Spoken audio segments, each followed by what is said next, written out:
শহর কলকাতায় একটি রহস্য মৃত্যুকে কেন্দ্র করে চাঞ্চল্য। গলফ গ্রিন একটি ফ্ল্যাট থেকে এক যুগলের দেহ উদ্ধারকে কেন্দ্র করে চাঞ্চল্যের সৃষ্টি হয়েছে। কিভাবে মৃত্যু তা নিয়ে উঠছে ইতিমধ্যে প্রশ্ন, এবং এক যুগল আরও ছিল, তাদেরকে ইতিমধ্যে কিন্তু জিজ্ঞাসাবাদ করা হচ্ছে বলে খবর পাওয়া যাচ্ছে। গোটা ঘটনায় ইতিমধ্যেই তদন্ত শুরু করেছে পুলিশ। গলফ গ্রিনের ঘটনা, ফ্ল্যাট থেকে এক যুগলের দেহ উদ্ধারকে কেন্দ্র করে চাঞ্চল্যের সৃষ্টি হয়েছে। ফ্ল্যাটে দুজনের দেহ উদ্ধার, মৃত মহলি সান্নান এবং মোহাম্মদ দিলশাদ।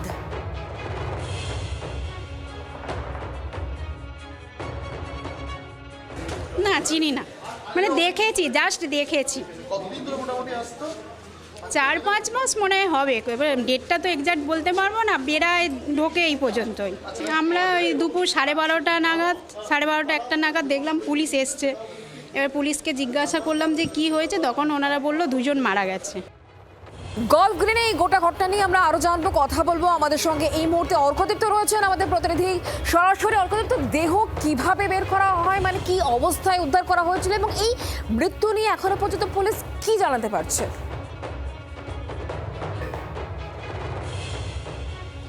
প্রথমে বলবো, শুক্লা, পুলিশের তরফ থেকে কিন্তু এখনো পর্যন্ত কোনো ইনফরমেশন পাওয়া যায়নি। পুলিশ ইন্টারোগেট করছে ওই দুজনের সঙ্গে আরও যে দুজন ছিল সেই দুজনকে। এই মুহূর্তে আমি গলফ গ্রিন থানায় দাঁড়িয়ে রয়েছি। গলফ গ্রিন থানায় নিয়ে আসা হয়েছে অন্য দুজনকে। মোট 4 জন ছিলেন উপস্থিত, 2 জন পুরুষ 2 জন মহিলা। এর মধ্যে মারা গিয়েছেন মোহাম্মদ দিলশাদ, যার বয়স 26 বছর, যার অ্যাকচুয়াল বাড়ি জানা যাচ্ছে তিলজলাতে। অন্যজন মহুলি সান্যাল, যার বয়স 21 বছর, তার অ্যাকচুয়াল বাড়ি জানা যাচ্ছে রামগড়ে, এবং এটা রেন্টে থাকতেন। এই যে অরবিন্দনগরের যে ফ্ল্যাট, সেখানে রেন্টে থাকতেন। রেন্টটা নেওয়া ছিল মোহাম্মদ দিলশাদের নামে, এবং সেই ফ্ল্যাটেই কিন্তু এই মহুলি সান্যাল যিনি মারা গিয়েছেন, তার সাথে আরও একজন পুরুষ এবং নারী ছিলেন। এবং তাদেরকে যখন পুলিশ উদ্ধার করে, যে দুজন বেঁচে ছিলেন তাদেরকে যখন পুলিশ উদ্ধার করে, তাদেরকে কিন্তু রীতিমতো নেশাগ্রস্ত অবস্থায় পাওয়া গিয়েছে বলেই কিন্তু জানিয়েছেন আশেপাশের প্রতিবেশীরা। এবং সাসপেক্ট করা হচ্ছে অতিরিক্ত নেশার কারণে এই ঘটনা ঘটেছে, নাকি এর পিছনে আরও বড় কোনো রহস্য রয়েছে। এবং আজকে 11:30-12টা নাগাদ পুলিশ গিয়ে এই দুজনকে উদ্ধার করে, এবং রীতিমতো আবারও বলছি নেশাগ্রস্ত অবস্থায় পাওয়া যায়, এবং এই দুজনের ডেড বডি পাওয়া যায়। অন্য দুজনকে রীতিমতো নেশাগ্রস্ত অবস্থায় পাওয়া যায়। এবং এই মুহূর্তে এই গলফ গ্রিন থানায় যেখানে আমি দাঁড়িয়ে রয়েছি, সেখানে তাহলে কি কারণটা ড্রাগ ওভারডোজ হতে পারে? অর্কদীপ্ত, যেমনটা তুমি আমাদেরকে বলছো,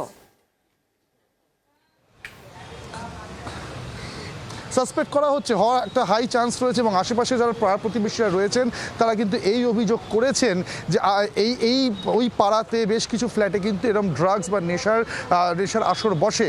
ফলে সব মিলিয়ে ড্রাগ ওভারডোজে একটা কারণ হতে পারে, বা ড্রাগ ওভারডোজ হয়ে অন্য কোনো ঘটনা ঘটেছে কিনা সেটাও খতিয়ে দেখা হচ্ছে। পুলিশ কিন্তু আশেপাশে সমস্ত সিসিটিভি খতিয়ে দেখছে, আশেপাশে পাড়া প্রতিবেশীদের সঙ্গে কথা বলছে, এবং পুরো বিষয়টা কিন্তু, এবং যে দুজনের ডেড বডি উদ্ধার হয়েছে তাদের বডি ইতিমধ্যেই বার করা হয়েছে, পোস্টমর্টমে পাঠানো হবে, এবং সব কিছু হওয়ার পরেই কিন্তু মূল কারণ জানা যাবে। তবে ইন্টারোগেশন চলছে, আবারও বলছি, অন্য দুজনের। কিন্তু তাদের যখন উদ্ধার করা হয় রীতিমতো ইনটক্সিকেটেড অবস্থায়, অর্থাৎ নেশাগ্রস্ত অবস্থায় তাদেরকে উদ্ধার করা হয়েছে।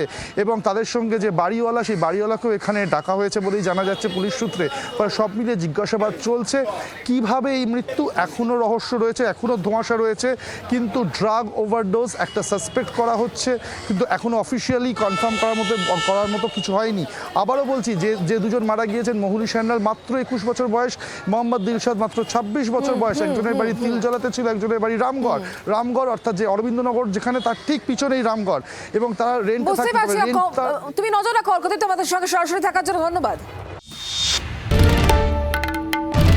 বাংলার আওয়াজ, বাঙালির আবেগ, জি 24 ঘন্টা।